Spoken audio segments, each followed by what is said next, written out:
Week 3 Overview. Hi everyone. We had quite interesting discussion in week 2.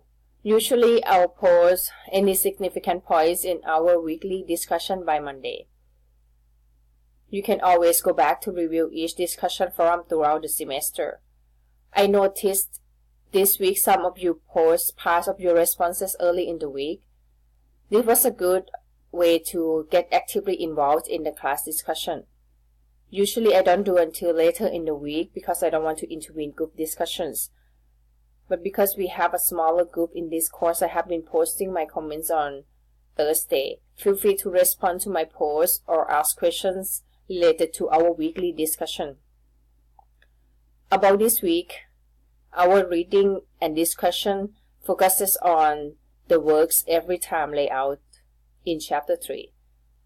Also, check out Shannon Weaver model of communication for better understanding of communication process, and then participate in our discussion. This week may be the time to start creating your portfolio. You will create your portfolio in Google Site.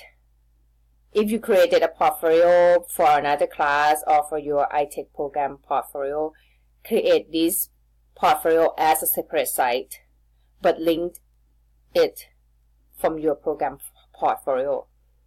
For now, you may delete any extraneous pages.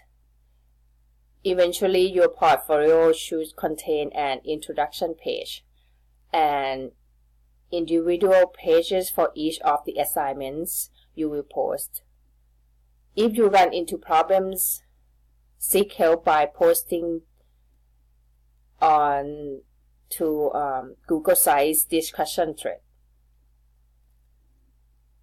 Lastly, I hope to post participation score for week 1 and 2 before the end of this week.